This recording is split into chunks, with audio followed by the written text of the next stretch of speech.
get along, call off, put up, give up, hang on, break up. आखिर ये words हैं क्या? ये सारे वर्ड्स हैं phrasal verbs. Hello friends, welcome to English voice classes. आप सभी का इंग्लिश वॉइस क्लासेस के इस फ्रेजल वर्ब्स के वीडियो में बहुत बहुत स्वागत है।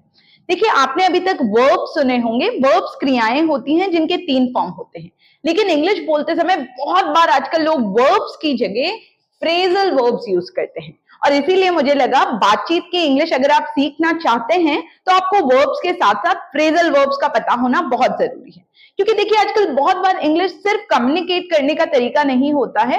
लोग जानबूझ के ऐसे वर्ड्स यूज करते हैं कि सामने वाले बेचारे को समझ में ही ना आए। तो अगर आप ये वीडियो देखते हैं तो आप फ्रेजल वर्ब्स, बहुत सारे ऐसे फ्रेजल वर्ब्स जो आमतौर पे यूज करते हैं, उसको आसानी से समझ पाएंगे और यूज कर पाएंगे। अब देखिए, फ्रेजल वर्ब्स सिर्फ एक वर्ड से नहीं बना होता। फ्रेजल वर्ब्स में 2 वर्ड्स होते हैं। जैसे पुट अप, वर्ब होता है खाली पुट, फ्रेजल वर्ब होते हैं पुट अप। वैसे ही देखिए, कॉल होता है क्रिया, लेकिन कॉल के साथ जब ऑफ लग जाता है तो ये हो गया फ्रेजल वर्ब। वैसे ही रन होता है भागना, पर रन के बाद जब एक प्रेपोजिशन यानी कि आउट लग जाता है तो ये हो जाता है फ्रेजल वर्ब्स। अब जैसा मैंने आपको बताया, आजकल बहुत बार वर्ब्स की जगह लोग फ्रेजल वर्ब्स यूज करते हैं बातचीत में। अब ये बिल्कुल क्रिया जैसे ही होते हैं और इनके 3 फॉर्म्स होते हैं। 3 फॉर्म्स कैसे? पुट अप, पुट का सेकंड फॉर्म क्या होता है? पुट, तो put up, put up, put up. Call off, call का सेकंड फॉर्म होता है कॉल्ड ऑफ, तो इसका सेकंड थर्ड फॉर्म बिल्कुल call off, called off, called off ही होता है। वैसे ही run out first form, run का सेकंड फॉर्म होता है रैन आउट और थर्ड फॉर्म हो जाता है रन आउट। वैसे ही cut back on, cut back, cut back, cut back. तो आपको वर्ब के फॉर्म्स यानी कि फ्रेजल वर्ब के फॉर्म्स अलग से याद करने की जरूरत नहीं है। आपको तो सिर्फ ये याद करना है कि वर्ब्स के आगे कौन से प्रेपोजिशन लगते हैं, और जब पुट के साथ अप लगा दिया जाता है या कॉल के साथ ऑफ लगा दिया जाता है या गेट के साथ अलोंग लग जाता है तो उसके मीनिंग में डिफरेंस क्या आता है। अब देखिए, ये सीखने बहुत जरूरी है क्योंकि इसको तुक्के में याद करना इम्पॉसिबल है। अब अगर आप कहेंगे मैम कॉल ऑफ का मतलब है कॉल को ऑफ कर दो, या पुट अप मतलब ऊपर रख दो, तो ये इतना आसान नहीं है। और इसीलिए मैं आज आपके लिए 8 चुनकर फ्रेजल वर्ब्स लाई हूं जो बातचीत में लोग अक्सर यूज करते हैं और लोग इन्हें सुन के कंफ्यूज हो जाते हैं। अब देखिए, रूल्स वो ही रहेंगे जो आज तक हमने टेंसेस में सीखे हैं, यानी कि सिंपल प्रेजेंट में सब्जेक्ट के बाद वर्ब का फर्स्ट फॉर्म, सिंपल पास्ट है तो आप पुट अप का सेकंड फॉर्म लगा देंगे, परफेक्ट के साथ लगाना है तो हैज हैव के बाद पुट अप का थर्ड फॉर्म। थर्ड फॉर्म मैंने आपको बता ही दिए। वर्ब्स में ही चेंजेस आते हैं, अप, ऑफ, ऑन, इनमें कोई बदलाव नहीं आएंगे। चलिए आज इन 8 फ्रेजल वर्ब्स को सीखते हैं जो बातचीत में बहुत यूज किए जाते हैं और तुक्के में इनको समझना बहुत मुश्किल होता है। देखिए, फर्स्ट फ्रेजल वर्ब है पुट अप। अब आपको सुन के लग रहा होगा कि पुट यानी कि रखना, अप यानी कि ऊपर, जबकि पुट अप का मतलब होता है कोई चीज टॉलरेट या बियर करना। अब टॉलरेट या बियर करना क्या होता है? किसी चीज को सहना या किसी चीज को बर्दाश्त करना। तो लोग आजकल टॉलरेट बोलने की जगह लोग बोल देते हैं पुट अप। अब कुछ एग्जांपल्स देती हूँ। मान लीजिए आपको बोलना है, यार how do you put up with his rude behaviour, तुम इतने रूड बिहेवियर को झेलती कैसे हो। I don't know how she puts up with his rude behaviour, मुझे बिल्कुल नहीं पता वो उसके रूड बिहेवियर के साथ कैसे बियर करती है या टॉलरेट करती है। I'm sorry, you will have to put up with this noise for some days. मुझे माफ कीजिए, कुछ दिन के लिए you will have to put up। अब देखिए, to के बाद मैं put up बोल रही हूँ, यानी कि सहना पड़ेगा। You'll have to put up with this noise for a few days। आपको कुछ दिन के लिए इस नॉइस को बर्दाश्त करना पड़ेगा। तो अगली बार आपको टॉलरेट या बियर की जगह अगर कोई पुट अप बोले तो बिल्कुल डरना नहीं है और ये नहीं सोचना है कि मैम इतनी टफ इंग्लिश बोल रहा था। वो सिर्फ वर्ब की जगह फ्रेजल वर्ब यूज कर रहा था। फ्रेजल वर्ब क्या है? फ्रेजल वर्ब वर्ब के साथ एक प्रेपोजिशन को मिक्स करके बना दिए जाते हैं, और ये सेट होता है कि पुट के बाद अब बोल रहा है अगर कोई, तो उसका मतलब किसी चीज को सहना या बर्दाश्त करना है। So I am not going to put up with this any more, अब मैं और सहने वाली नहीं हूं। ये किसी भी टेंस में यूज हो जाएगा जैसे वर्ब्स की जगह यूज होता था। जहां फर्स्ट फॉर्म वहां पुट अप, जहां सेकंड फॉर्म वहां पुट अप और जहां थर्ड फॉर्म वहां पुट अप। रूल्स पुराने के पुराने ही रहेंगे। तो पुट अप बिल्कुल क्लियर। अब पुट अप मैं बार बार करूंगी हमेशा की तरह, क्योंकि मैं चाहती हूं कि वीडियो जब आप सुने, पुट अप यानी कि बर्दाश्त या किसी चीज को झेलना। नेक्स्ट फ्रेजल वर्ब आता है। अब इसको लेके लोग बहुत कंफ्यूज हो जाते हैं, मैम ये तो सिंपल सा है, कॉल यानी कि किसी को बुलाना या कॉल करना, और ऑफ यानी कि बंद कर देना। तो ऐसा नहीं है। कॉल के बाद अगर कोई ऑफ लगा देता है तो इसका मतलब हो जाता है टू कैंसिल। अब लोग कैंसिल भी बोल सकते हैं, पर जैसा मैंने बताया लोग चाहते हैं कि इंग्लिश थोड़ी सी एडवांस साउंड करे, या चाहते हैं कि यार लोगों को सुन के लगे कि कॉमन वर्ड्स नहीं यूज किए थे, तो आप कैंसिल की जगह बहुत बार आजकल लोगों को बोलते हुए सुनेंगे कि उसने ये चीज कैंसिल कर दी, यानी कि रद्द कर दी, उसके लिए कैंसिल की जगह कॉल ऑफ। अब तीन फॉर्म क्या है, call off, called off, called of. जैसा मैंने कहा इसके सेकेंड और थर्ड फॉर्म लग जाते हैं, ऑफ बेचारा ऑफ ही रहता है, कॉल ऑफ्ट मत कर दीजिएगा। आई एम श्योर आपको पता है कि वर्ब्स के फॉर्म में ही चेंजेस होंगे, ना कि अप ऑफ आउट में। तो call off, called off, called of. अब देखिए मान लीजिए आपको बोलना है कि यार जो मैच था वो बारिश की वजह से कैंसिल करना पड़ा, तो आप बोलेंगे the match was called off. अब ये पैसिव सेंटेंस है इसलिए मैंने वाज लगाया, रूल्स वही रहेंगे, वर्स के बाद मुझे क्रिया का थर्ड फॉर्म चाहिए, तो वर्स कैंसिल्ड बोलने की जगह मैंने क्या कर दिया, was called off due to rain. They had to call off the wedding due to an emergency. They had to call off the wedding due to an emergency. यानी कि उनको अपनी वेडिंग, अपनी शादी को कैंसिल करवाना पड़ा, रद्द करवाना पड़ा किसी इमरजेंसी के कारण। तो देखिए मैं कैसे बोल रही हूँ, they had to call off the wedding due to an emergency. या why did you call off the plan? तुमने प्लान को कैंसिल क्यों कर दिया?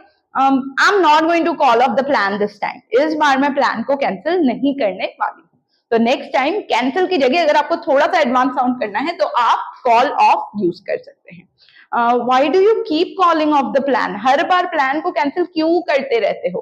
I'm sure अगर आप पुराने सब्सक्राइबर हैं तो keep, kept, has to, have to, tenses, passive, ये सब में आप माहिर हो गए होंगे। मैं आज सिर्फ आपको verbs के बाद फ्रेजल वर्ब से मिला रही हूँ, वो भी चुनिंदा फ्रेजल वर्ब्स जो बातचीत में बहुत काम आएंगे आपके। ऐसे तो बहुत सारे फ्रेजल वर्ब्स होते हैं, अगर आप गूगल करें या कोई बुक लाके याद करने की कोशिश करें तो आप कंफ्यूज हो जाएंगे। इसीलिए जिन फ्रेजल वर्ब्स को मैं चुन के ला रही हूँ, आगे भी एक वीडियो लाऊंगी जिसमें फ्रेजल वर्ब सिखाऊंगी, उसको बढ़िया से प्रैक्टिस कर लीजिए, वो मोर देन इनफ होंगे एटलीस्ट स्पोकन के लिए। बाकी लिमिट तो है नहीं, जितना आप सीखेंगे, वोकैबुलरी जितनी बढ़ाएंगे उतनी ज्यादा अच्छे से आप किसी भी भाषा को बोल पाएंगे। और सेम चीज इंग्लिश में भी है। तो अब कॉल ऑफ के बाद हम आते हैं रन आउट।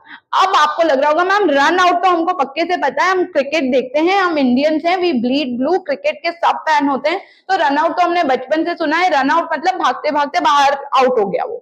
पर run out real life spoken English में फ्रेजल वर्ब्स में मतलब होता है टू यूज समथिंग कंप्लीटली, या समाप्त कर देना। देखिए रन आउट का मतलब होता है कोई चीज जब आपने पूरी यूज कर दी और अब वो खत्म हो गई है, किसी चीज की कमी होना या समाप्त हो जाना।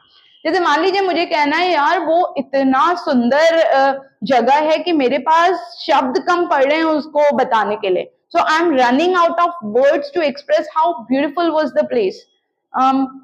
यार I am running out of money, can you please transfer some, मुझे पैसों की थोड़ी कमी हो रही है, I am running out of money. तो रन आउट बाहर भाग रही हूं नहीं, इसीलिए मैं कह रही हूँ फ्रेजल वर्ब तुक्के में मत याद कीजिए कि रन यानी कि भागना, आउट यानी कि बाहर, या क्रिकेट वाला रन आउट। तो अगर मैं कहूंगी आई am running out of time, time की कमी हो रही है।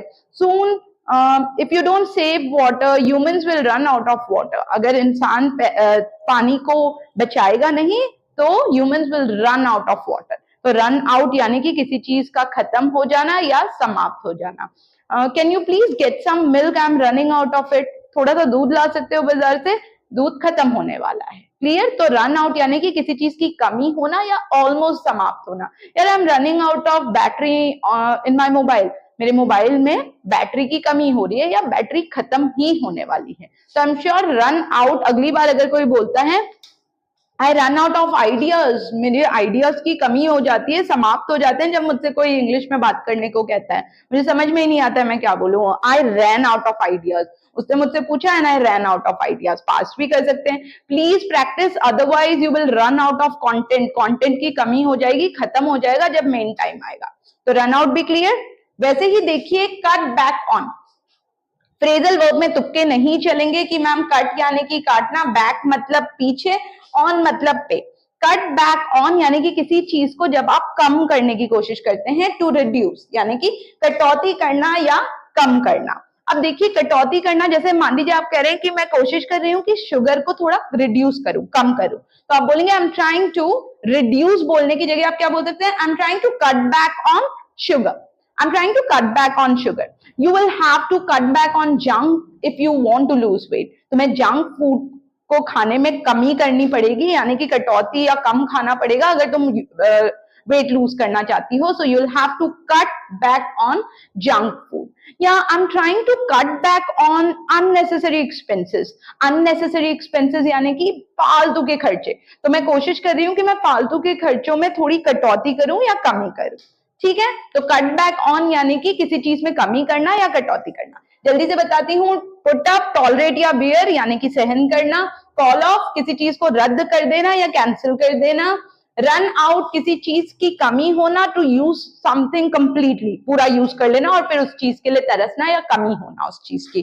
कट बैक ऑन यानी कि किसी चीज को कम करने की कोशिश करना या कटौती करना, जिसको हम लोग रिड्यूस करके भी बोलते हैं। तो नेक्स्ट टाइम अगर कोई बोले are you trying to cut back on your diet, क्या तुम अपनी डाइटिंग में कटौती कर रही हो, खुराक में कटौती कर रही हो। अब देखिए ये गेट अलोंग विद बहुत काम का फ्रेजल वर्ब है, क्योंकि मैं सच बताऊं तो इसका एक वर्ब कुछ नहीं है। इसका मतलब होता है किसी से बनना या पटना। जैसे हम कहते हैं ना मेरी बॉस से बहुत बनती है, मेरी सीमा से बहुत पटती है, मेरे भाई बहनों से बहुत बनती है, तो ये बनना या पटना के लिए क्या वर्ब यूज करेंगे? फिर आप या तो बोलेंगे टू हैव गुड रिलेशन, मेरे उससे बहुत अच्छे रिश्ते हैं। पर अगर आपको ये फ्रेजल वर्ब याद है गेट अलोंग विद, जिसके सेकेंड और थर्ड फॉर्म क्या हो जाएंगे? Get along first form, got along second form और get got along third form. Rules वही रहेंगे, सिंपल प्रेजेंट टेंस में फर्स्ट फॉर्म, कंटिन्यूस बनाना है तो is am are plus ING form, passive है तो is am are was were will be plus third form, जो मैंने पुराने वीडियोस में बिल्कुल डिटेल में सिखा रखे हैं।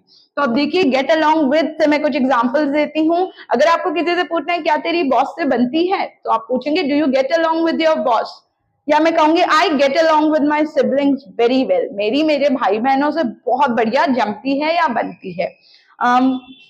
You will have to get along with your neighbors, आपको अपने पड़ोसियों से बना के रखनी ही पड़ेगी, क्योंकि जब भी तकलीफ होगी your neighbors are going to help you, so you will have to get along, you will have to get along with your neighbors. I don't get along with such people very well, जैसे मुझे दिखावटी लोगों से मेरी बहुत ज्यादा नहीं बनती। I don't get along with show off people very well.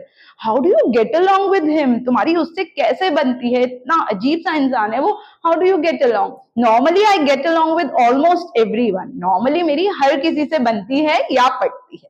तो I hope get along with बिल्कुल दिमाग में बस गया होगा। गेट प्राप्त करना, along मतलब के साथ, तुक्के नहीं भिड़ाने हैं फ्रेजल वर्ब में, इसीलिए मैं कह रही हूँ गेट अलोंग विद को दिमाग में कुछ एग्जांपल्स के साथ बोल के बसा लीजिए कि गेट अलोंग विद यानी कि किसी से बनना या किसी से आपकी पटना, ठीक है। मेरी I get along with my friends really well, मेरी मेरे दोस्तों से बहुत बढ़िया बनती है। ओके, गेट अलोंग के बाद आते हैं कम अक्रॉस। अब कम यानी कि आना, अक्रॉस मतलब पार, पार आना इसका मतलब नहीं होता। अभी तक आपको अंदाजा आ गया होगा कि फ्रेजल वर्ब्स में तुक्के नहीं चलते। अब कम अक्रॉस का मतलब होता है टू फाइंड बाय चांस, या अचानक मिलना या पाना। अब देखिए अचानक जब आपको कोई चीज मिल जाती है, प्लानिंग नहीं, आप किसी से अचानक से मिल गए, या आपको कोई चीज आप ढूंढ नहीं रहे थे इंटेंशनली जानबूझ के, पर कहीं आपको मिल गई, तो हम कहते हैं जस्ट केम अक्रॉस, ठीक है।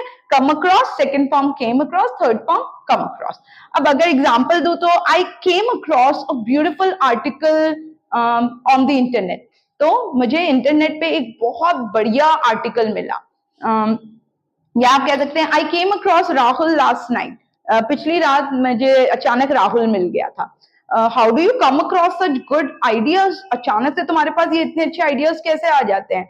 I came across a very nice dress last evening, अचानक से मुझे एक बहुत अच्छी ड्रेस मिल गई। या I came across old photographs while I was cleaning my room. I came across यानी कि मुझे ना कुछ पुरानी फोटोज अचानक से मिल गई जब मैं कमरा साफ कर रही थी। तो जब भी आपको बोलना है came across, अचानक से जानबूझ के नहीं, बस मिल गई कोई चीज या आपको प्राप्त हुई, तो आप बोलेंगे I just came across it, याद रहेगा।